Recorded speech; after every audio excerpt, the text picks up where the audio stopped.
I'm Stella, 42 female. I live a quiet life in a small apartment downtown, surrounded by books and the gentle hum of the city. As a librarian, my world has always been one of order, history, and the quiet dignity of stories bound in paper and ink. My own story, however, was about to be ripped from its binding. It's a story about how the home that was meant to be my sanctuary became a symbol of the deepest betrayal I've ever known, and how a tiny, forgotten key unlocked not just a secret, but my entire future. Before this story unfolds, I'd love to connect with you. Please let me know in the comments where you're watching from and what time it is in your corner of the world. It's amazing to see how far these stories can travel. The silence was the first thing that truly felt wrong. Our childhood home, a sturdy two-story colonial on a street lined with aging oak trees, had never been silent. When Mom was alive, it was a place of constant, gentle noise. The rhythmic clinking of her knitting needles, the bubbling of soup on the stove, the warbled tunes of the old radio she kept on the kitchen counter. Even after she grew ill and the house quieted, her presence was a sound in itself, a soft hum of resilience that filled every room. After she passed, a different kind of silence descended. It was a heavy, suffocating blanket of absence, and it was in that quiet that my older siblings, Mark and Brenda, began to show their true colors. Mark, the eldest at 48, had always seen the world through a calculator. As a financial advisor, every decision was weighed in dollars and cents, every memory and asset to be appraised. Brenda, 2 years younger than Mark, was a real estate agent whose personality was as polished and hollow as the model homes she sold. She valued curb appeal over character and saw our family history as something to be staged for a quick sale. I was the youngest, the quiet one, the keeper of stories and memories. While they saw a property, I saw the pencil marks on the doorframe measuring our heights, the faint stain on the rug where I'd spilled grape juice at my 5th birthday party, and the worn armchair where Mom read to us every night. The week after the funeral was a blur of casseroles from neighbors and stilted, awkward conversations. Mark and Brenda flew in, their grief packaged neatly into a few days of obligatory mourning before they got down to what they considered the real business, the estate. We sat around the familiar oak dining table, the air thick with unspoken tensions. "We need to be practical, Stella," Mark began, tapping a pen on a yellow legal pad. He had already drafted a list. "The market is peaking. Brenda says we could get a fantastic price for the house if we move quickly." Brenda nodded in agreement, her smile tight and professional. "It's a seller's market. We list it now, we could close in under 60 days. Clean, fast, and we all walk away with a nice nest egg. It's what Mom would have wanted." I flinched. What Mom would have wanted? She wanted us to be a family. We haven't even begun to go through her things. My voice was small, barely a whisper in the cavernous silence of the room. I need some time. I want to sort through her belongings to keep some things.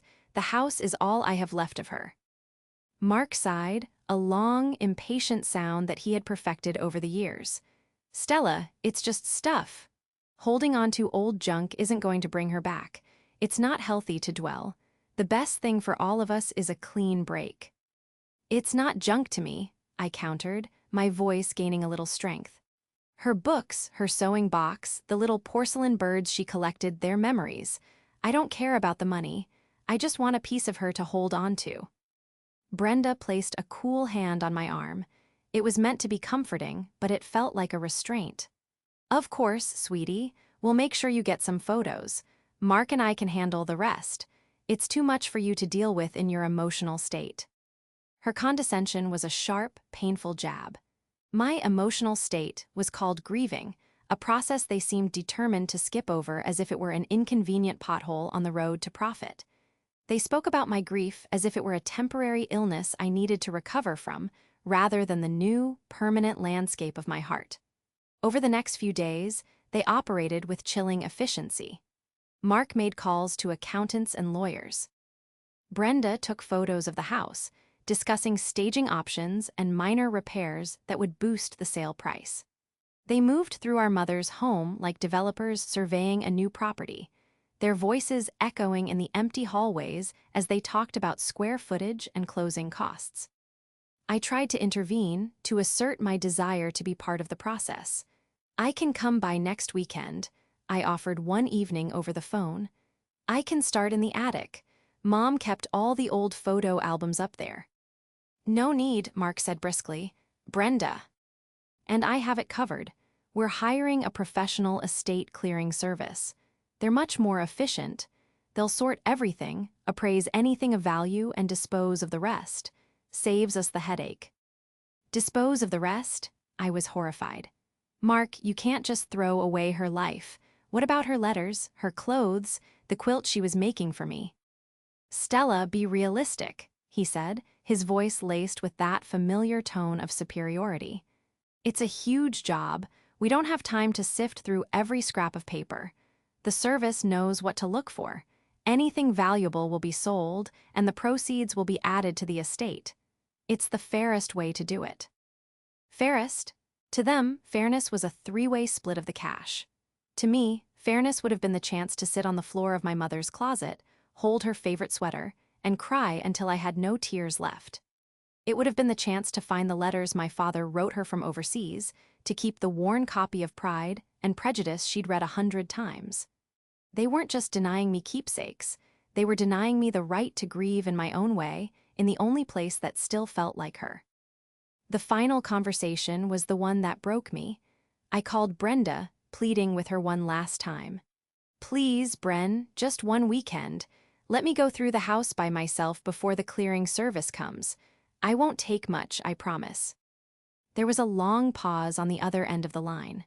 For a fleeting moment, I thought I heard a flicker of the older sister who once braided my hair, but when she spoke, her voice was all business. "It's already been scheduled, Stella. The contracts are signed. It's out of our hands. We're doing this for your own good. It's better to rip the Band-Aid off quickly." That night, I cried myself to sleep, clutching a framed picture of Mom and me from my college graduation. It was the only photo I had in my apartment. All the others, the chronicles of our entire family life, were in the house that was about to be sanitized, emptied, and sold to strangers. My siblings weren't just selling a building, they were liquidating my childhood, auctioning off my memories to the highest bidder. And in the cold, heavy silence of my apartment, I realized I wasn't just grieving the loss of my mother anymore. I was grieving the loss of the brother and sister I thought I had. The weeks that followed were filled with a gnawing emptiness. Every morning, I woke up with a hollow ache in my chest, a feeling of being adrift without an anchor. The home on Oak Street had been my anchor, the one constant in my life. Knowing that it was being systematically dismantled by strangers, its soul stripped away room by room, was a unique kind of torture. I tried to call Mark and Brenda for updates, but my calls often went to voicemail or were answered with rushed, vague responses. "It's all proceeding as planned," Mark would say, his tone suggesting I was an annoying shareholder at a board meeting. "The clearing company is very thorough," Brenda would assure me, her voice dripping with false brightness. They were a united front, a fortress of practicality I couldn't penetrate. They had decided that my sentimentality was a liability to their efficiency, so they simply cut me out of the equation. I felt like a child being told the adults were handling it, that my feelings were irrelevant in the face of grown-up matters like contracts and commissions. I started taking a different route to work, avoiding the part of town where the house was. The thought of driving by and seeing a dumpster in the driveway, or the windows dark and empty, was more than I could bear. One Tuesday afternoon, about a month after Mom's passing, I found myself leaving the library early. A heavy, oppressive sadness had settled over me, and the thought of going back to my silent apartment was unbearable. On a sudden impulse, a desperate need to feel some connection, I turned the car in the direction of my old neighborhood. I told myself I wouldn't stop. I would just drive by, a quick, painful glance to confirm it was still standing. Just seeing the familiar gabled roof and the sprawling branches of the oak tree in the front yard might be enough. As I turned onto Oak Street, my heart pounded in my chest. Everything looked the same, the neighbor's dog barking from behind a fence, the tricycle left on the sidewalk 2 doors down. But as I drew closer, a flash of red caught my eye. There, hammered into the perfectly manicured lawn my mother had tended with such care, was a sign.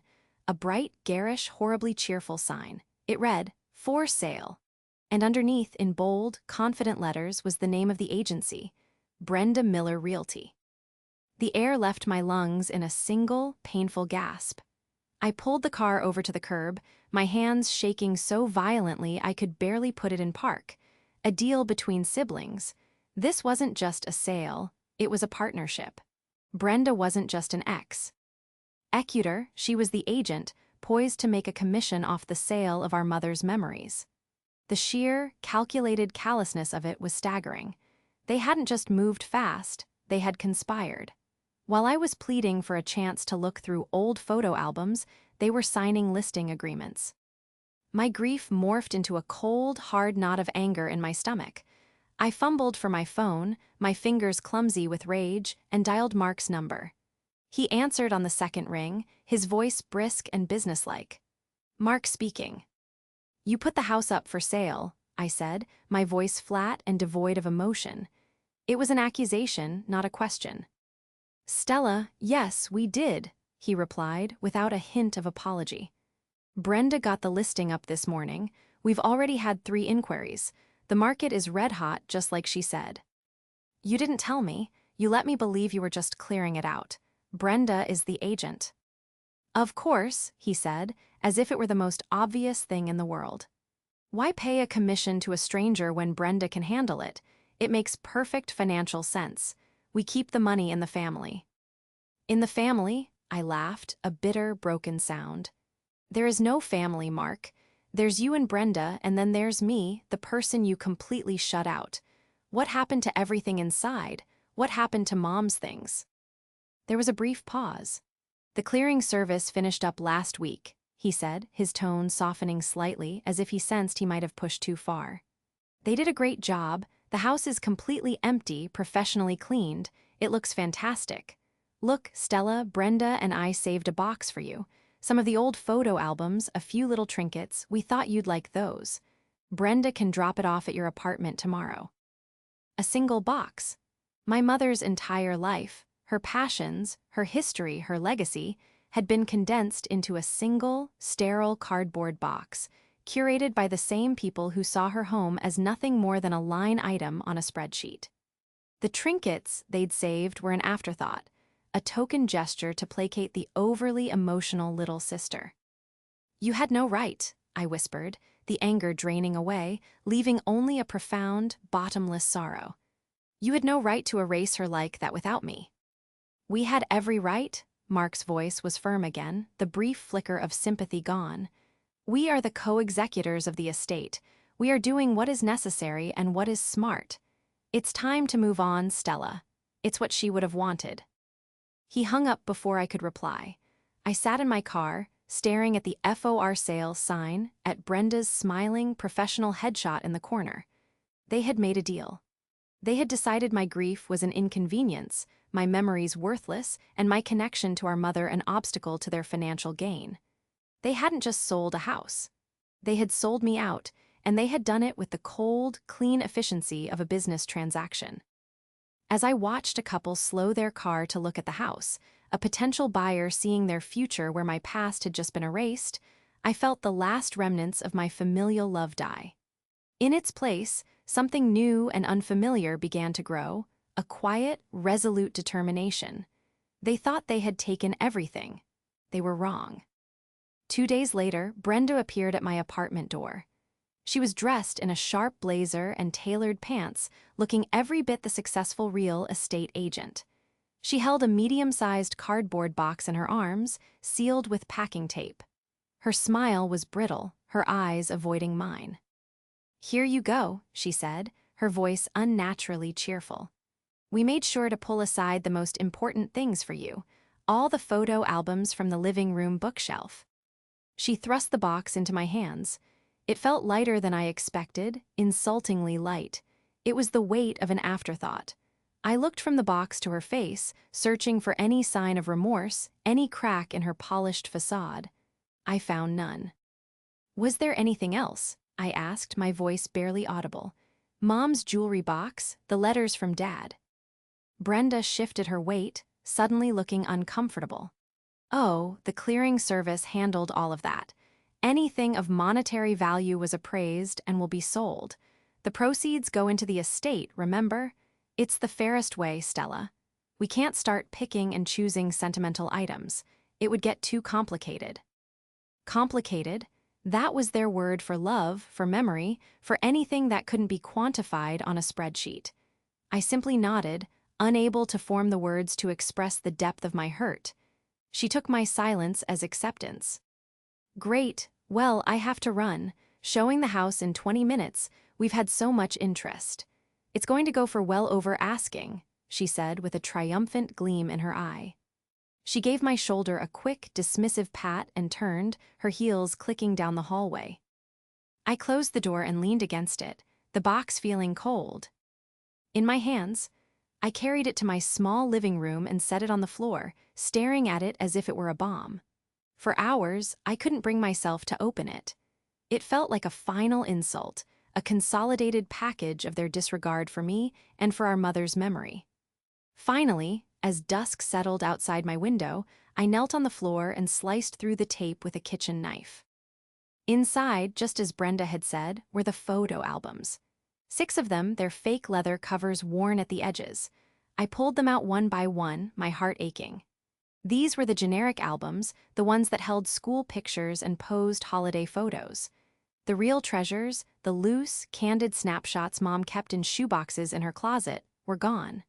My siblings had saved the evidence of our family, but not the spirit of it. I opened the first album. There we were, Mark, Brenda, and me, posing awkwardly in matching sweaters for a Christmas card. Page after page, the photos chronicled a life that now felt like a fiction. We looked like a happy family, but the reality was a quiet fracturing that had been happening for years, a divide that had now become a chasm. I was halfway through the third album, looking at pictures from a family trip to the Grand Canyon, when my fingers brushed against something odd. It was a photo of Mom and me, taken when I was about 7. We were sitting on the porch swing of the old house, her arm wrapped around my shoulders. She was smiling, a genuine, radiant smile that lit up her whole face. As I looked at it, I noticed the plastic sleeve over the photo seemed slightly raised, bumpy. My curiosity piqued, I carefully slid the photograph out of its sleeve. My breath caught in my throat. Taped to the stiff cardboard back of the photo was a small, tarnished silver locket. It was oval-shaped and plain, with a delicate, faded floral pattern etched onto its surface. I didn't recognize it. It wasn't the kind of jewelry Mom wore, her tastes were simpler. This was an antique, something that felt like it held a much older story. With trembling fingers, I worked the tape loose. The locket was surprisingly heavy in my palm. The clasp was stiff, but after a moment, it sprang open. On one side, protected by a tiny, yellowed piece of plastic, was a miniature, sepia-toned photograph of a man with a kind face and a thick mustache. It took me a moment to recognize him as my grandfather, Mom's father, who had passed away when she was just a teenager.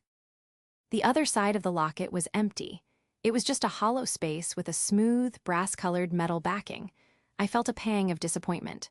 For a moment, I had allowed myself to hope for, what?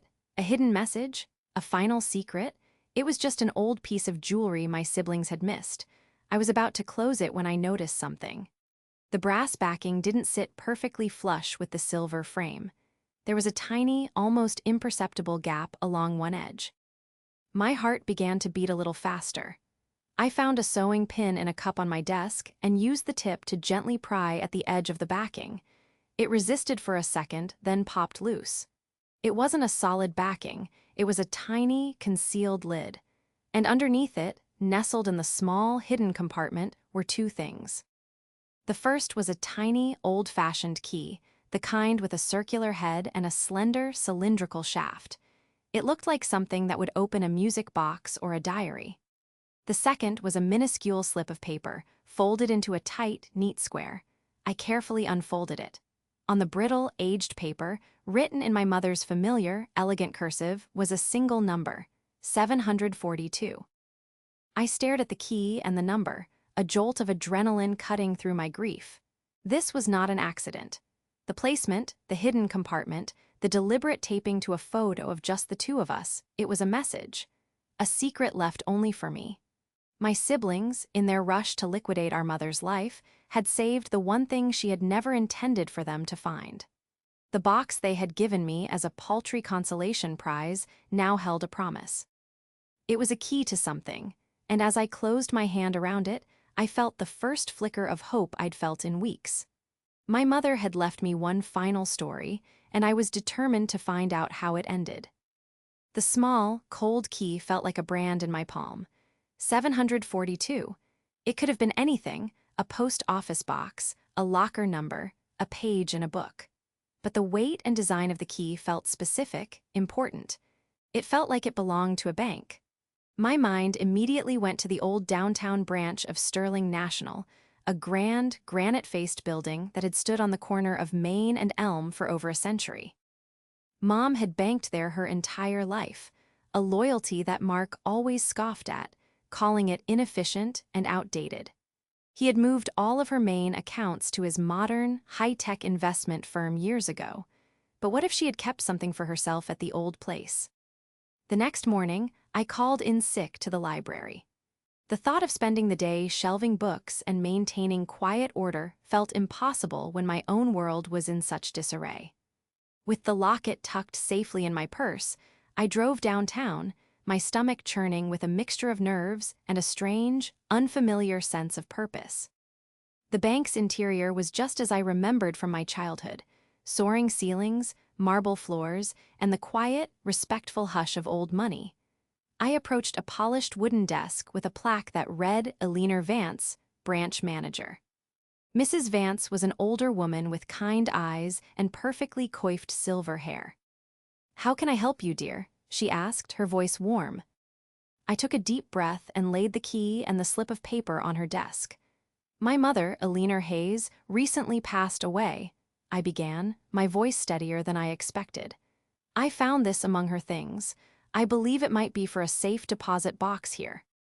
Mrs. Vance picked up the key, examining it closely. She nodded slowly.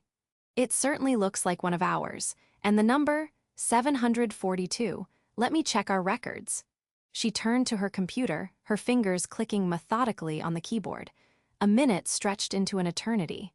I could hear the loud ticking of the grandfather clock in the corner of the lobby. "Ah, here we are," she finally said, turning back to me. "Box 742 is indeed registered to Eleanor Hayes." She paused, her expression becoming more serious. "According to our records, the box has a specific provision. Upon presentation of a death certificate, access is to be granted to the sole designated beneficiary." "And W. Who is that?" I asked, holding my breath. She looked down at her screen, then back up at me, a gentle smile touching her lips. "A Miss Stella Hayes, you." A wave of relief so powerful it almost made me dizzy washed over me. It was real. This was for me, and only me. My mother had intentionally, specifically, left my siblings out of this.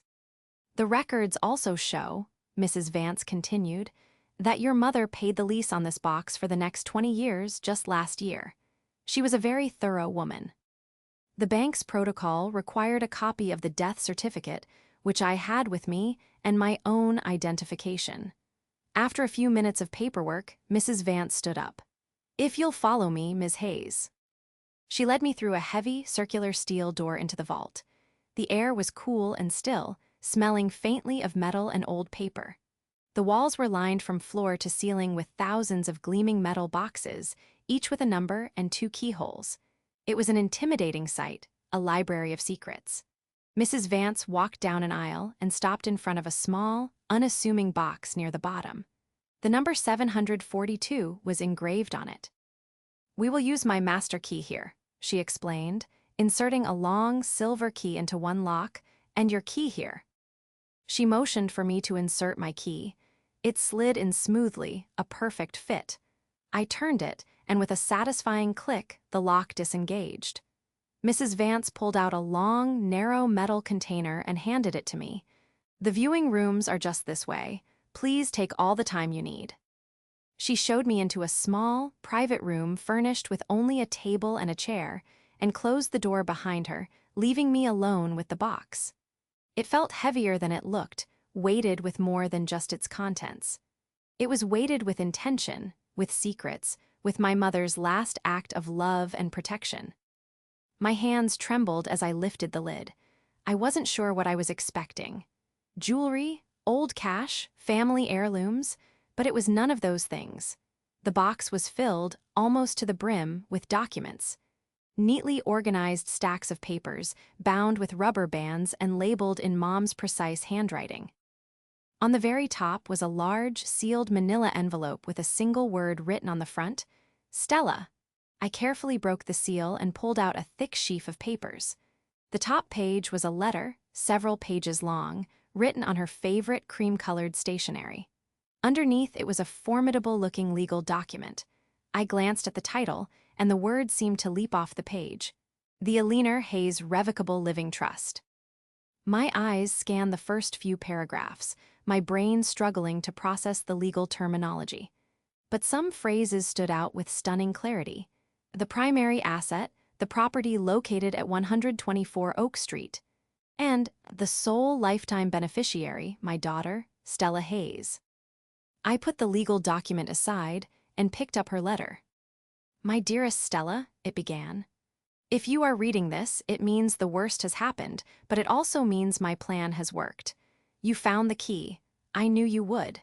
You were always the one who noticed the little things, the one who saw the value in a faded photograph." Tears pricked my eyes as I read her familiar handwriting. "I know your heart is broken, and I am so sorry for the part your brother and sister will have played in that. I love them, but I was never blind to their nature. Mark sees life as a balance sheet, and Brenda sees it as a series of transactions. I knew that when I was gone, they would see our home not as a place of memories, but as a financial asset to be liquidated as quickly as possible. I could not bear the thought of them selling your childhood from under you, leaving you with nothing but a check that could never replace what was truly valuable. So, years ago, I made a plan to protect you and to protect our home. The house, my love, is not part of my general estate. It was placed into a private trust, a legal fortress that Mark and Brenda know nothing about. They are the executors of my will, yes, but the will only governs my bank accounts and personal effects. It gives them no authority whatsoever over the trust or over the house." I had to read that last sentence 3 times. No authority. The FOR sales sign, Brenda's commission, Mark's talk of the market, it was all a sham. They were acting on an authority they never possessed. I dug deeper into the box. Beneath the trust documents was the original deed to the house, free and clear, registered in the name of the trust.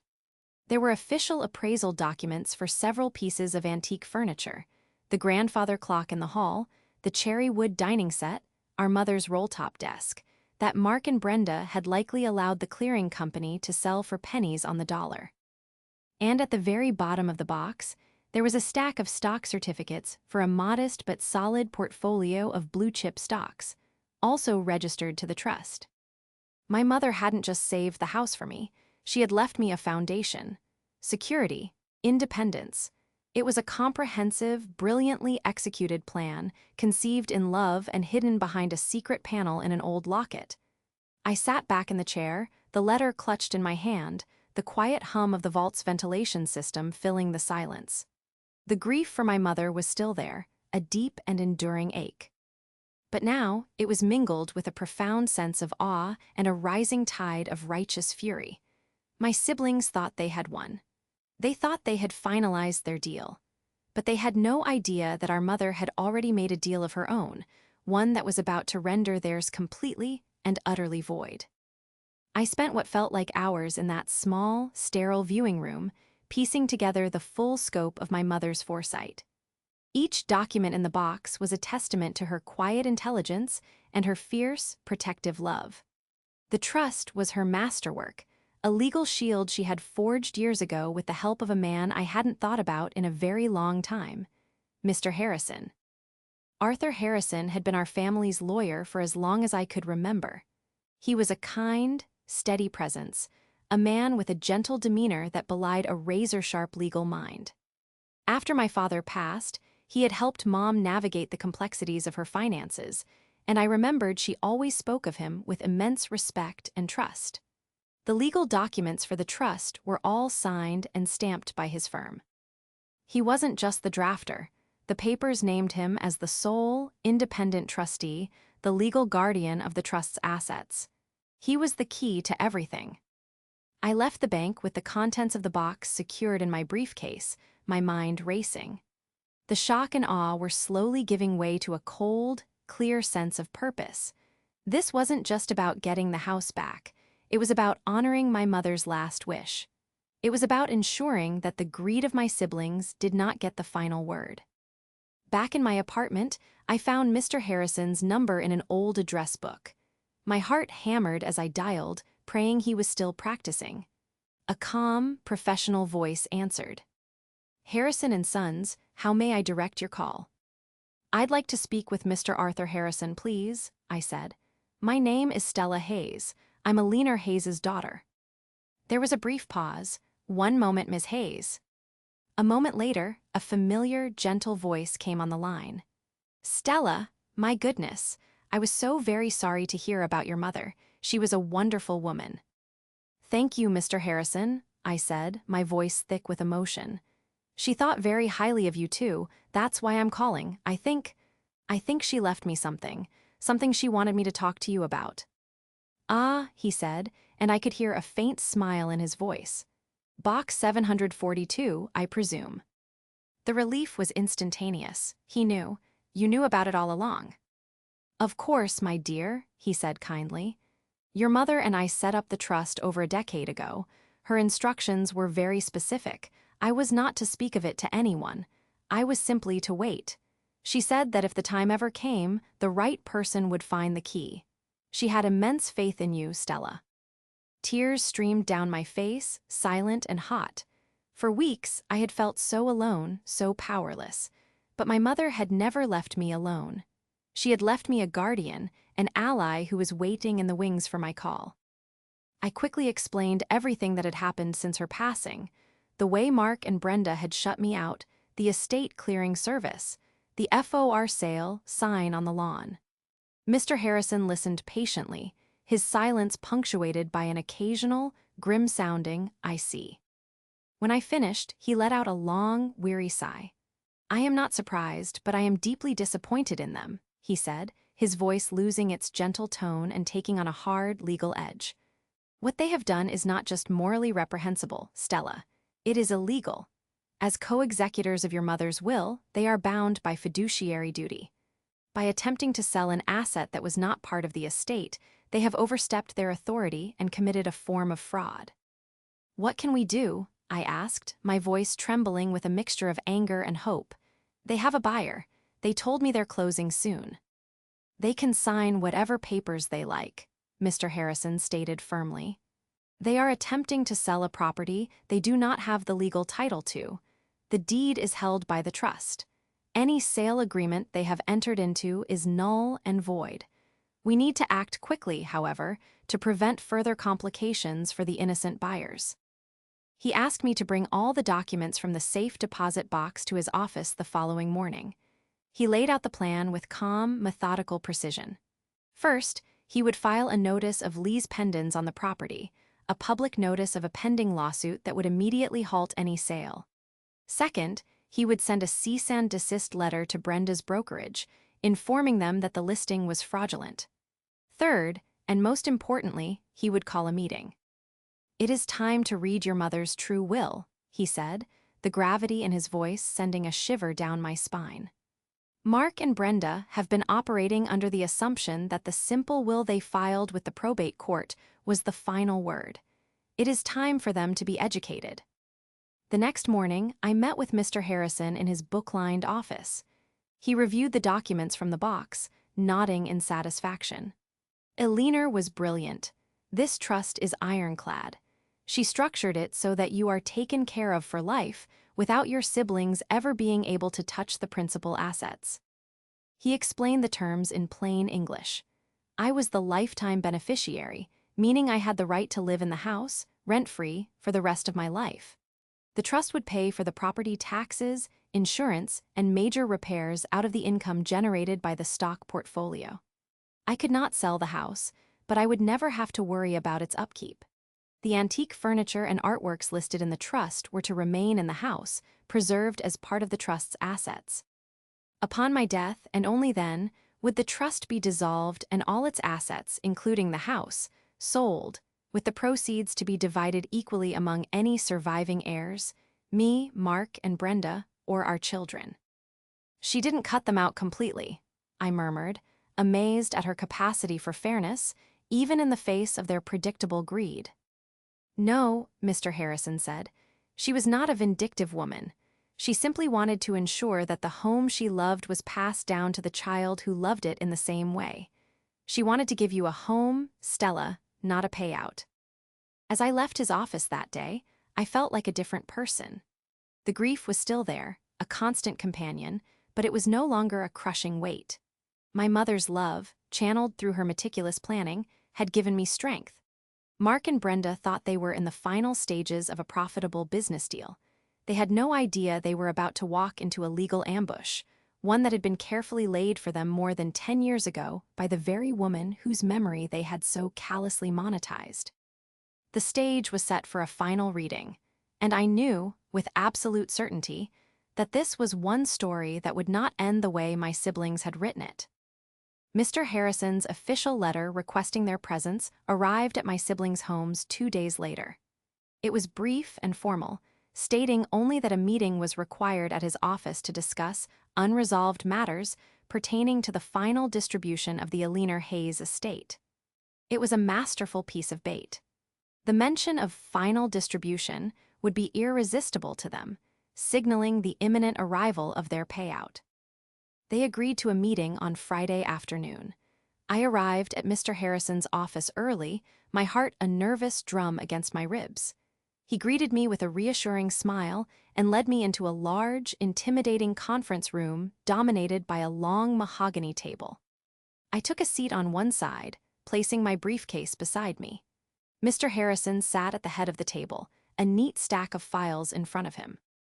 Mark and Brenda arrived together, right on time. They strode in with an air of triumphant finality, their faces alight with anticipation. Mark was in a crisp suit, looking like he'd just closed a major deal. Brenda wore a stylish dress, her realtor's smile firmly in place. They nodded curtly at me, their eyes barely making contact, before turning their full, beaming attention to Mr. Harrison. "Arthur, good to see you," Mark said, shaking his hand with hearty confidence. "Glad we can finally wrap this all up. The buyers are eager to close, and we're ready to move forward." "Yes," Brenda chimed in, taking a seat opposite me. "The sale has gone through beautifully. We got 10% over asking. Mom would have been so pleased with the return." Mr. Harrison did not smile. He gestured for them to sit. "Thank you for coming," he began, his voice level and serious. "We do have some matters to discuss. First, let's address the will that you filed for probate." He slid a document across the table. "This is your mother's last will and testament. It is a valid document. It names you both as co-executors and dictates that the contents of her checking and savings accounts, after all final expenses are paid, are to be divided in 3 equal shares. The total amount comes to approximately $60,000. Mark and Brenda exchanged a look of slight disappointment. It was a decent sum, but clearly not the windfall they were expecting from the house sale. "That's it," Mark asked, frowning. "What about her other investments?"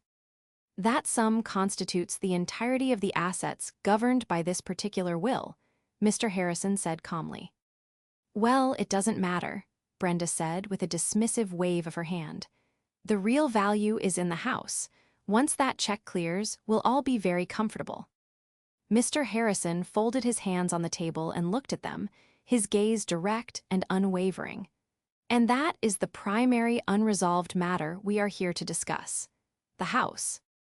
He paused, letting the silence hang in the air. "I'm afraid there has been a significant misunderstanding. You see, you never had the legal authority to list, market, or sell that property. The change in the room was immediate. The smug confidence drained from my siblings' faces, replaced by confusion and indignation. "What are you talking about?" Mark scoffed. "We're the executors. Of course we have the authority." "No, you do not," Mr. Harrison stated flatly. "You are the executors of your mother's will, but the house is not, and has not been for over a decade, an asset of her general estate. Your mother, in her great wisdom, placed the property at 124 Oak Street into a private, irrevocable trust." He slid a thick, bound document across the table towards them. It was the trust agreement from the safe deposit box. "This is the Aliner Hayes Revocable Living Trust. As you can see, the legal title for the property was transferred to this trust 10 years ago. As the trustee, I am the only person with the legal authority to manage this asset." Mark snatched the document, his eyes flying across the first page. Brenda leaned over his shoulder, her perfectly applied lipstick forming a thin, tight line of disbelief. I could see the color draining from her face. "This is ridiculous," Brenda stammered. "We never heard of any trust. She never said a word." "That was her intention," Mr. Harrison said quietly. "She knew that if you were aware of its existence, you would contest it, so she kept it a secret." Mark threw the document down on the table. "This can't be legal. We'll fight this. You can't just hide assets in some secret trust." "I assure you it is perfectly legal and ironclad," Mr. Harrison replied, his voice as solid as the marble pillars outside his office. "And the terms are quite clear." He then looked directly at me. "Stella is the sole lifetime beneficiary. The house, and its contents as detailed in the trust's inventory, belong to her for her use and enjoyment for the rest of her life. The trust will pay for all taxes and upkeep. The property cannot be sold until after Stella's passing." The room erupted. Mark was on his feet, his face red with fury. "This is a conspiracy, you and her," he said, jabbing a finger at me. "You cooked this up to cheat us out of our inheritance." "Stella only learned of the trust's existence 3 days ago," Mr. Harrison said, his voice cutting through Mark's tirade like a knife. "She found the key your mother left for her. The key you overlooked when you had your mother's life, efficiently, cleared out and disposed of." Brenda stared at me, her eyes wide with a mixture of hatred and dawning horror. "The sale," she whispered. "The contract." "The sales contract you signed is fraudulent," Mr. Harrison stated grimly. "You misrepresented yourselves as the legal owners of the property. The buyers have significant grounds to sue you both personally for damages, and Brenda, your actions constitute a serious ethical violation that will almost certainly result in the suspension of your real estate license." The full weight of the consequences finally landed. Brenda sank back her chair, looking physically ill. Mark stood there, sputtering, speechless for the first time in his life. All their plans, their commissions, their nest egg, it had all just evaporated. It was then that I spoke, my voice quiet but clear in the stunned silence. I opened my briefcase and pulled out my mother's letter. "She wrote me a letter," I said, looking from Mark's furious face to Brenda's devastated one. "She knew this would happen. She knew you wouldn't understand." I unfolded the pages and read a single paragraph aloud. "My dearest Stella, our home was never about the wood and nails that held it together. It was about the love and memories we built within its walls. It was a sanctuary, a place of safety and laughter. I am leaving it to you not as a possession, but as a continuation of that legacy. I know you will cherish it, not for what it is worth, but for what it represents." I folded the letter and placed it back on the table. "You thought it was an asset. She knew it was a home, and she left it to the only one of her children who knew the difference." The finality of my words hung in the air, more damning than any legal document. Their greed had been met not with a counteroffer, but with a mother's final, undeniable will. They hadn't just lost a house, they had lost everything, exposed for exactly who they were by the woman they had so profoundly underestimated. The fallout from that meeting was swift and catastrophic for Mark and Brenda. Mr. Harrison, true to his word, was merciless in his execution of the legal necessities. The lease pendens was filed, the sale was officially halted, and the very angry, very litigious buyers immediately filed a lawsuit against my siblings for fraud and misrepresentation. Brenda's brokerage, facing a massive blow to its reputation, suspended her license indefinitely and launched an internal investigation. Her career, built on a foundation of superficial charm, crumbled overnight. Mark, whose entire identity was wrapped up in financial success and control, was completely unmoored. He was forced to hire an expensive lawyer to defend himself and Brenda in the lawsuit. Their share of the $60,000 from Mom's will was swallowed by legal retainers before they ever saw a dime of it. They had to settle with the buyers, paying a significant sum out of their own pockets to make the lawsuit go away. Their quick, clean, profitable transaction had turned into a financial and reputational nightmare. They tried to call me, of course. First came the angry, threatening voicemails from Mark, accusing me of theft and betrayal. Then came the tearful, manipulative messages from Brenda, pleading with me to be reasonable and find a way to share the house. I didn't answer. There was nothing left to say. Their actions had spoken for them, and my mother's actions had spoken for me. I blocked their numbers and began the process of severing the final, frayed threads of our relationship. It was a painful amputation, but a necessary one to save myself from their toxicity. With Mr. Harrison's guidance, the legal transfer of the house's stewardship to me was seamless. The first time I walked back into the house as its rightful occupant, it was a strange and emotional experience. The clearing company had indeed done a thorough job. It was completely empty, scrubbed clean of any personality. The walls were bare, the floors echoed with my footsteps, and the air was sterile. They had stripped it of its soul, leaving only a hollow shell. For a moment, a wave of despair washed over me. But then I remembered my mother's words, a continuation of a legacy. This wasn't an ending, it was a beginning. My first task was recovery. Mr. Harrison and I used the detailed, appraised inventory from the trust documents to track down the most important items. The clearing company had sold many things to various antique dealers. We spent weeks making calls, showing proof of ownership through the trust, and legally compelling the return of our property. One by one, the pieces of my mother's home returned. The heavy grandfather clock was delivered and placed back in its rightful spot in the hall, its familiar chime once again marking the hours. The cherry wood dining table was set up in the dining room, and my mother's roll-top desk was settled into the small study overlooking the garden. With each returned item, the house began to feel less like a crime scene and more like a home. The silence was no longer heavy and suffocating, it was peaceful, filled with the promise of a new chapter. I moved out of my small apartment and into the spacious, light-filled rooms of my childhood. I painted the walls, not to cover up the past, but to create a new canvas.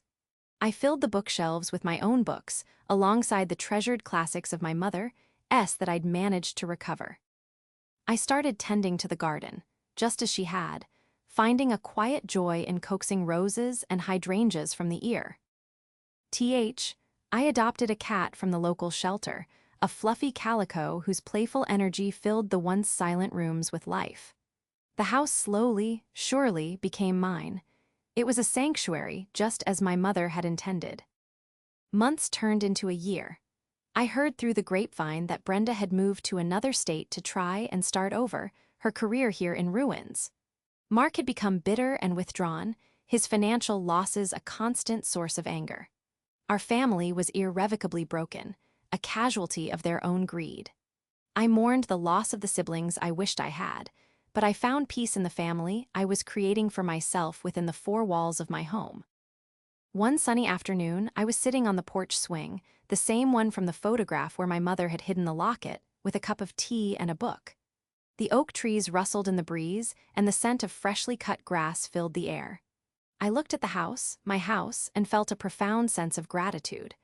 My mother had given me more than a building, she had given me a future. She had armed me with a secret, a plan, and the unshakable knowledge that I was loved and valued. My siblings had tried to take my past, but in doing so, they had inadvertently handed me my independence. They had seen only a price tag, and in their blindness, they had missed the priceless treasure hidden in plain sight. My mother's true will wasn't written on legal paper. It was written in her actions, in her foresight, and in the enduring love that had reached out from beyond the grave to give me a place to finally, truly, come home.